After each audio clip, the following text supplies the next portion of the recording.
প্রথম দফা নির্বাচনে গতবারের থেকে কমল ভোটের হার। শুক্রবার দেশের ১০২টি আসনের সন্ধ্যা ৭টা পর্যন্ত ভোট পড়েছে ৬০.০৩%, যা গতবারের প্রথম দফা ভোট গ্রহণের থেকে প্রায় ১০% কম। সবচেয়ে বেশি ভোটদান ত্রিপুরায়, ভোটের হার ৭৯.৯%। প্রথম দফায় দেশে ভোট হয়েছে ১০২টি আসনে। ভোট শেষ হতেই জয়ের বিষয়ে আশাবাদী কংগ্রেস। ম্যাজিক ফিগার পার করবে ইন্ডিয়া জোট, মন্তব্য কংগ্রেস নেতা সচিন পাইলটের। কংগ্রেস আগে ৪০টি আসন পেয়ে দেখা, কটাক্ষ কেন্দ্রীয় মন্ত্রী অনুরাগ ঠাকুরের। আমেঠি নয়, রাহুল গান্ধী মনোনয়ন জমা দিয়েছেন কেরালার ওয়েনার থেকে, জানিয়ে কংগ্রেস নেতাকে তীব্র কটাক্ষ অমিত শাহের। রাহুলের উচিত আমেঠি থেকে লোকসভা ভোটে লড়াই করা, মন্তব্য কেন্দ্রীয় স্বরাষ্ট্রমন্ত্রীর। যদিও আমেঠিতে প্রার্থী কে হবে তা এখনও ঠিক করেনি কংগ্রেস নেতৃত্ব। প্রথম দফার ভোট গ্রহণের দিন ষষ্ঠ দফার প্রার্থী তালিকা প্রকাশ বিএসপির। বারাণসীতে প্রধানমন্ত্রীর বিরুদ্ধে প্রার্থী বদল বিএসপি সুপ্রিমো মায়াবতীর। নরেন্দ্র মোদীর বিরুদ্ধে লড়বেন সৈয়দ নিয়াজ আলী। প্রথমে এই আসনে প্রার্থী হিসাবে আথার জামালের নাম ঘোষণা করেছিলেন মায়াবতীর দল। কর্ণাটকে ভোটের আগে ধাক্কা বিজেপির। পদ্মশিবির ছেড়ে কংগ্রেসে যোগদান প্রাক্তন মন্ত্রী মালিকায়া গুট্টেদার।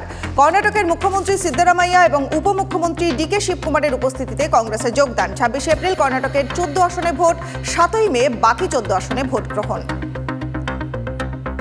কংগ্রেসকে ভোট দিলেই মিটবে পানীয় জলের সমস্যা। কর্ণাটকের উপমুখ্যমন্ত্রী শিবকুমারের বিরুদ্ধে কমিশনে নালিশ বিজেপির। ভোটের মুখে শিবকুমারের জল দেওয়ার প্রতিশ্রুতিতে নির্বাচনী বিধি ভঙ্গ হয়েছে, দাবি পদ্মশিবিরের।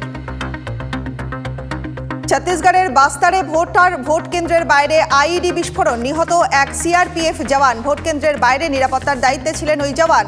হঠাৎই বিস্ফোরণে কেঁপে উঠল পোলিং বুথ। ঘটনার তদন্তে বিশেষজ্ঞ কমিটি গঠন। অশান্ত মণিপুর, বুথের বাইরে গুলি চালানোর অভিযোগ। ভোট চলাকালীন ইনার মণিপুরের একটি বুথে হামলা সশস্ত্র দুষ্কৃতীদের। বুথের বাইরে ভোটারদের মধ্যে হুড়োহুড়ি। রাজ্যের বেশ কয়েকটি জায়গায় অশান্তি, তবে হতাহতের খবর পাওয়া যায়নি। ওড়িশার মহানদীতে নৌকাডুবি, ঘটনায় মৃত ২। প্রায় ৫০ জন যাত্রী নিয়ে সারদা ঘাটের কাছে নৌকাটি ডুবে যায়। ৩৫ জনকে উদ্ধার করা গেলেও নিখোঁজ ৭ জন। মৃতদের পরিবারের জন্য ৪ লক্ষ টাকা ক্ষতিপূরণ ঘোষণা ওড়িশার মুখ্যমন্ত্রী।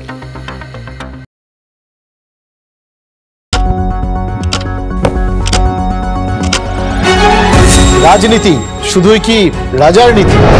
রাজা উজিরের চোখে নয়, আপনার আমার চোখে সমাজের ছবি। কঠিন কথা সহজভাবে না বললেই নয়। প্রতিদিন রাত ৯টায় টিভি9 বাংলায়। টিভি9 বাংলা না দেখলেই নয়। রাজনৈতিক তরজায় টকশোয়ের হট্টগোলে হারিয়ে যায় কিছু গুরুত্বপূর্ণ খবর। দেশ বিদেশের না জানা খবর, যা চমকে দেবে আপনাকে।